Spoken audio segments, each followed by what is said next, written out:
Hey guys, Josh here, and it's been a little while since I last uploaded a video. I was away for a few weeks, then when I came back, I got sick for a few days, but now I am back, and today I would like to catch up with everyone on some farming games news from the last week. So we'll discuss the Kickstarter campaign for Chill Town, an upcoming relaxing simulation game to be published by Crytivo. We'll go over some new details on Rear Sekai, an action RPG from the producer of the Rune Factory series.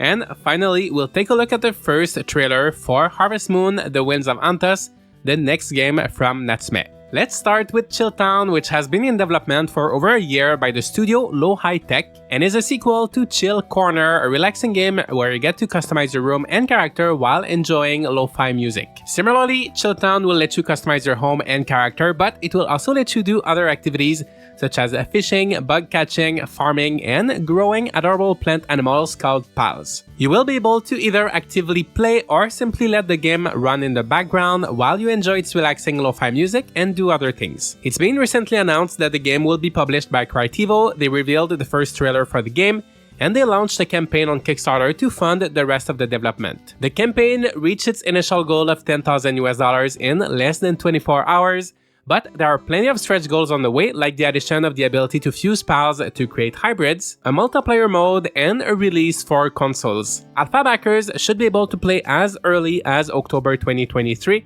while the full release is planned for the second quarter of 2024, so if everything goes well, there is about a year left to wait before everyone can play. And while their previous game, Chill Corner, was free to play with some paid additional content available, the lowest tier to back Chill Town on Kickstarter is $15, and it goes up from there if you want the alpha or beta. So I wonder if the content will match the price. I feel like $15 could be a bit pricey for a game like this, but if you're interested in backing the game, you have until August 12th. As for my personal thoughts after watching the trailer, it looks pretty cute, and I like the idea of an idle game where you can just chill and enjoy the music, but in terms of the actual gameplay besides the plant animals, I wonder if it will offer anything that you can't find in similar games such as Animal Crossing. Also, the devs have mentioned that some of the assets right now are just placeholder, and of course the game is still in development, but I'm not too sure how I feel about how the characters look. To me, it looks like the eyes and the hair are just so much brighter than the face and the clothing of the characters, which is a bit off-putting, but hopefully things will look a bit more cohesive by the full release. So let me know what you think, and if you're planning to back this game on Kickstarter or not. As always, I will give it a try as soon as I can, and hopefully it's gonna be worth it. Next, we finally know a few more things regarding Rear Sekai, the next action RPG developed by Hakama and produced by Yoshifumi Hashimoto, who is the producer of the Rune Factory series, and who also worked on multiple Story of Seasons titles. A few details were revealed along with the opening movie and a few screenshots. The game will be taking place between two worlds, so basically the plot is that your character is visiting El Lentaros, a town in the world of Melvania, and then they wake up and find out that they're in a completely different world, and you'll have to uncover the secrets of both worlds, with one being reality and another one being fantasy. Looking at the screenshots, we can see that most of the combat seems to be taking place in the fantasy world,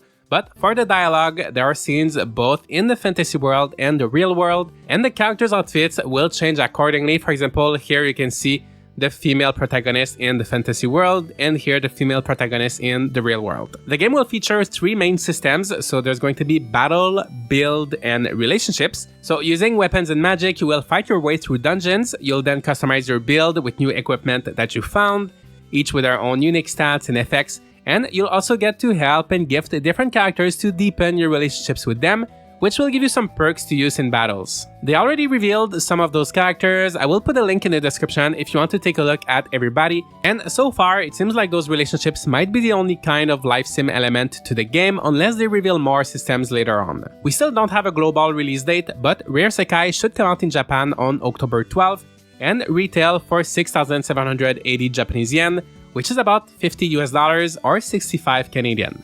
On July 27th, Bushiroad, the publisher, will be holding a presentation about many of its upcoming games, including Rear Sekai, so we should learn a bit more on that date. By the way, to me this game looks extremely similar to Silent Hope, also a top-down action RPG, taking place in the same universe as Rune Factory, also with the concept of two worlds, one where you craft your stuff, then the other one where you explore dungeons, and it comes out just about 2 weeks before Rear Sekai.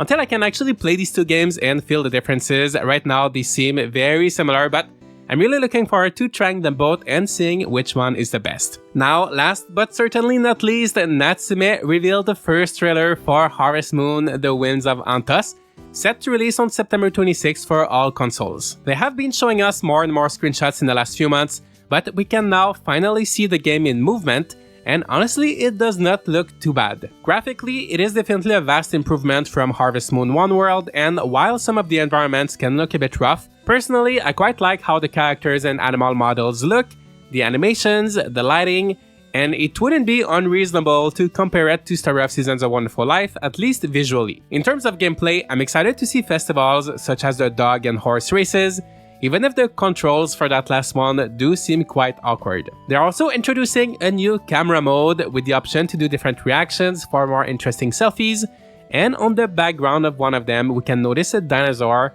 which could be one of the many wild animals you can befriend in this game. And overall, everything just looks a lot more polished than One World, and it looks like there's gonna be quite a few interesting features. We also know that this game will reuse a lot of ideas from One World, like the different biomes and the ability to move your farm, and personally, I was not a fan of that mechanic, but if this time the world is a little bit more fun to explore, it could be interesting. So let me know what you guys think of the trailer for Harvest Moon: The Winds of Anthos.